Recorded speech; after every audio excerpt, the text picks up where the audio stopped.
Un premier marathon est intimidant et on se demande comment faire pour survivre. Dans cette vidéo, je vous présente 3 astuces tirées de ma propre expérience puisque je faisais mon premier marathon il y a 15 jours pour pouvoir survivre. Salut à toutes et tous, c'est Locan et bienvenue sur la chaîne Locan Explore. Sur cette chaîne, on parle de sport, de voyage, toutes les aventures en sac à dos. Et aujourd'hui, on va faire un petit débrief sur le marathon et les 3 éléments que j'ai appris en réalisant mon premier. Si je vous fais cet article aujourd'hui, c'est parce que marathon est la distance reine en course à pied. Ça devrait être l'objectif de toutes les personnes qui font de la course à pied, pas forcément de faire un temps, de faire un chrono dessus, mais juste de faire un marathon, courir 42 km. Mais cette distance, ça fait peur et elle est aussi très traumatisante. Avant de faire 42 km pour la première fois de votre vie, vous n'avez aucune idée de comment votre corps et votre cerveau vont réagir. Beaucoup de choses peuvent très mal se passer, mais il suffit d'appliquer les 2 premiers conseils pour que ça se passe bien. Et le 3e conseil, si vous voulez aller chercher ce petit truc en plus. Le premier élément, c'est évidemment l'alimentation et l'hydratation. Si vous discutez avec quelqu'un de votre entourage, de votre ambition de réaliser un marathon, il y a de très fortes chances qu'on vous parle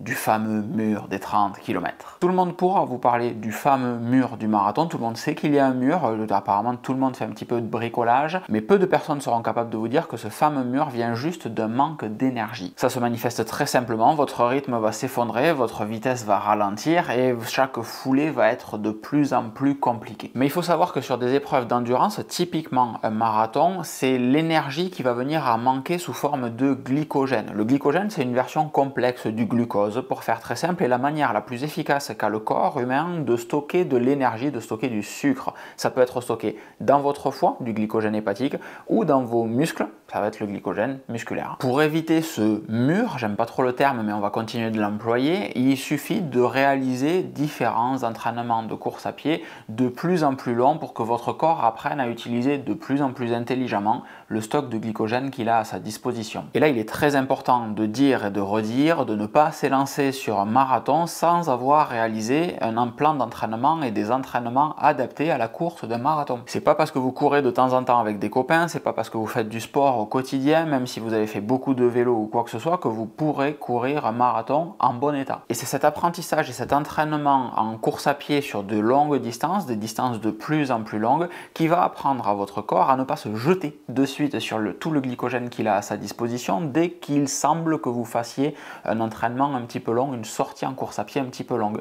Le corps va devenir de plus en plus modéré sur sa gestion du glycogène pour le dégrader et l'utiliser tardivement, lentement. Et la seule solution pour éviter ce mur du marathon, c'est de vous entraîner, de vous tester, vous et votre alimentation. Alors sur la partie préparation, entraînement, je vous encourage à regarder les archives de cette chaîne. J'ai fait plusieurs vidéos dédiées sur le sujet. Aujourd'hui, on va se concentrer sur l'alimentation et j'inclus l'hydratation dedans. Dans mon cas, c'est le fait de courir des sorties de plus en plus longues, supérieures à un semi-marathon, des 21, des 23, 25, 27, 29, 31 km, qui m'ont permis de comprendre comment mon corps fonctionne, comment il réagissait sur des distances de plus en plus longues, mais aussi à différents gels et différentes alimentations, différentes hydratations. Des fois on va courir, on va trop manger, ça va bien se passer, ou au contraire on va avoir mal quelque part.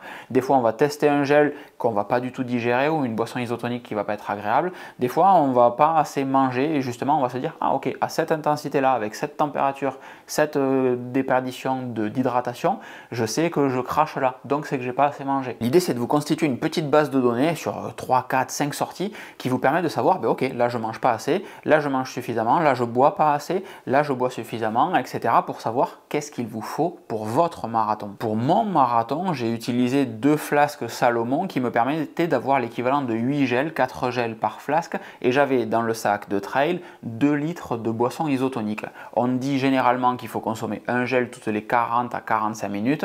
Moi je suis lourd, j'ai un physique assez imposant, donc il me fallait un gel toutes les 30 minutes pour ne pas manquer d'énergie. Et encore, c'était juste. Ce dosage, encore une fois, il varie en fonction de votre morphologie et de votre métabolisme. Donc, testez-vous, c'est le seul moyen de le savoir. Premier point, c'est validé et je suis super heureux de ne pas avoir eu de coup de barre, même si encore une fois, c'est vraiment pas passé loin. En revanche, la vraie grosse surprise, elle est venue de ma posture, de ma technique de course qui s'est littéralement effondrée à partir du 30e kilomètre jusqu'au 38, 39e kilomètre. Et c'est essentiellement un manque d'attention, c'est quelque chose que j'avais jamais su subi à l'entraînement parce que jamais testé dans des situations comme celle-ci et j'ai eu très mal aux hanches, très mal aux fesses au point de devoir m'arrêter pour essayer de m'étirer un petit peu parce que réellement à ce moment-là, je pense à l'abandon. Et une fois que je me suis arrêté, une fois que je me suis étiré, il y a un miracle qui se produit. Quand je recommence à courir, ma position, ma posture, ma foulée se réinitialisent, redeviennent ce qu'elles étaient avant et je me remets à courir médio-pied au lieu de courir sur le talon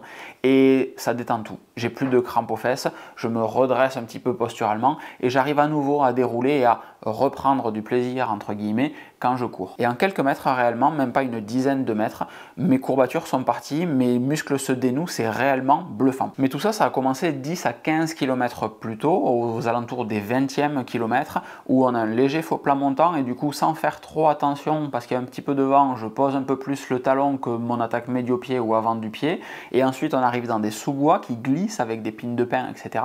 Donc je pose mon talon justement pour être lourd et ne pas glisser et tout ça, ça fait que ma posture et ma foulée se sont dégradées au fur et à mesure des kilomètres pour conclure au 35 jusqu'au 38 à de vraies souffrances dans les fessiers et les hanches. C'est très dommage, hein, on est à la fin du marathon. Et ça, c'est le deuxième apprentissage le plus important de mon marathon, c'est le fait que la foulée, la posture de course, c'est pas pour faire joli, c'est pas pour courir vite, c'est surtout pour ne pas se faire mal et pour pouvoir tenir un marathon. Sur toutes les courses, vous verrez des gens qui courent de manière dégueulasse. Ça veut pas dire qu'on peut courir quand on court dégueulasse, ça veut pas dire que ces gens-là vont se faire mal, mais si vous pouvez, apprenez à courir parce que quand ça devient compliqué comme ça, eh bien, vous avez toujours la technique pour vous rattraper et continuer de courir. Prenez donc du temps sur vos sorties simples, vos sorties en zone 2 pour travailler votre foulée. Le meilleur moyen pour apprendre à courir et travailler sa foulée, le meilleur conseil qu'on m'ait donné à ce jour, c'est de courir comme si on était pieds nus, réellement, et ça marche de suite. Quand vous courez de votre salon à votre cuisine parce qu'il y a de l'eau qui bout ou quoi que ce soit, vous n'allez pas faire une attaque talon quand vous êtes pieds nus. Vous courez sur l'avant du pied et de très fortes chances que vous couriez sur votre gros orteil. Quand vous allez courir en dehors, quand vous allez faire votre zone 2, c'est le même délire. Concentrez-vous sur le fait que vous n'ayez pas de chaussures et il y a de très fortes chances que vous alliez poser l'avant du pied et votre gros orteil. Faites l'effort de bien vous placer durant vos entraînements comme si vous n'aviez pas de chaussures. Ça ne veut pas dire que vous allez faire un marathon sur l'avant du pied. Personnellement, j'en suis incapable. Mais le fait d'être capable de courir mes zones 2 sur l'avant du pied fait que je peux courir un semi-marathon et un marathon sur du médio-pied et c'est nettement mieux que de courir avec les pieds en parapluie, en papillon comme ça, ou de courir sur l'intérieur ou le talon. C'est largement plus confortable. Mais le meilleur enseignement de ce marathon, la révélation réellement, m'a été fourni par mon cousin sans même qu'il ne s'en rende compte. Si vous avez regardé le vlog de mon marathon, dont le lien est dans la description et je vous le mettrai également en vidéo de fin, vous savez à quel point ça a été compliqué pour lui et ses tendinites de courir ce marathon. Réellement, très très dur.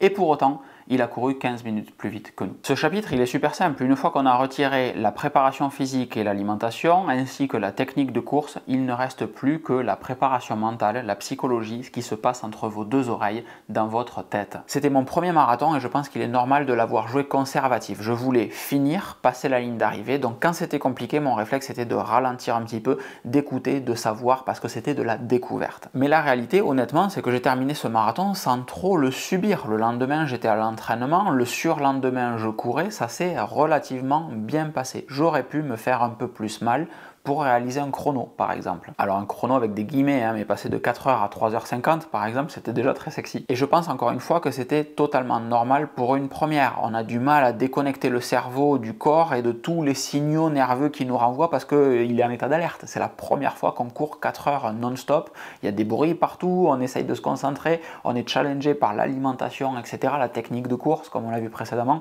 Donc c'est dur. Mais il faut quand même apprendre à rester lucide et c'est ça en fait le troisième enseignement de ce marathon, mais c'est peut-être le plus important pour moi. Si vous regardez le vlog, au 20e kilomètre, on entend Nicolas qui dit qu'il a un coup de mou.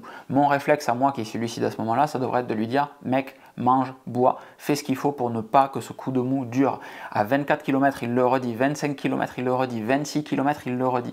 Et à aucun moment, à moi, ça me fait un déclic. Dans l'autre sens, quand moi, je commence à retrouver mes jambes et à pouvoir courir, lui qui est lucide et qui a retrouvé un petit peu de gaz, devrait me dire « allez mec, on s'accroche, viens, on part ensemble et on retrouve un rythme un petit peu sympa. » Là, non, on reste sur le rythme très conservatif de deux personnes fatiguées au 38e, 39e kilomètre d'un marathon. Et tout Tout ça, c'est de la découverte et c'est ce qui m'a réellement passionné sur ce marathon. Apprendre et découvrir de nouvelles choses pour faire mieux la prochaine fois. Et pour conclure, si je devais résumer ce marathon, je dirais que ça a été beaucoup de stress pour pas grand chose. Attention, ne me faites pas dire ce que j'ai pas dit. Un marathon, c'est compliqué. N'allez surtout pas faire un marathon, encore une fois, sans vous être préparé pour ce marathon. Je veux surtout dire que c'est beaucoup dans la tête, beaucoup d'appréhension pour quelque chose qui se résume, avec des guillemets, à courir pendant 4 heures. Et évidemment, vous n'arriverez pas à seulement courir pendant 4 heures si vous n'avez pas une bonne préparation physique, si vous n'avez pas une bonne technique, si vous ne vous alimentez pas comme il faut le jour J. Et pour tout le reste, c'est dans la tête. C'est pour ça que dès le lendemain, je cherchais déjà un nouveau challenge et que je me suis inscrit pour le marathon de Barcelone le 10 mars 2024. Et celui-là, j'aimerais le courir à moins de 3h40. Alors ça fait un gros gap, surtout quand on considère le fait que j'ai repris mes entraînements de CrossFit, que j'ai 2 compétitions en décembre et en janvier et que donc je serai plus lourd, plus massif, mais j'aurai de l'expérience et un peu plus de choses dans la tête pour gérer adéquatement le marathon de Barcelone. Comme d'habitude, pour suivre ma préparation, vous pouvez me rejoindre sur Instagram ou sur Strava. Vous pouvez même rejoindre le groupe Strava de Locan Explore dans lequel je partagerai différents challenges, mes activités, mes entraînements pour que vous puissiez venir courir avec moi sur les long runs les dimanches. Peut-être qu'il y en aura un par chez vous. Merci à toutes et tous d'avoir regardé cette vidéo. Pour terminer, je vous mets ici le vlog du marathon qui est vraiment super intéressant et en bas un test de sac à dos, ce que j'utilise tout le temps, les AC Project pour la chaîne Explore et mes aventures en sac à dos. Passez une excellente fin de journée, à très vite, ciao ciao.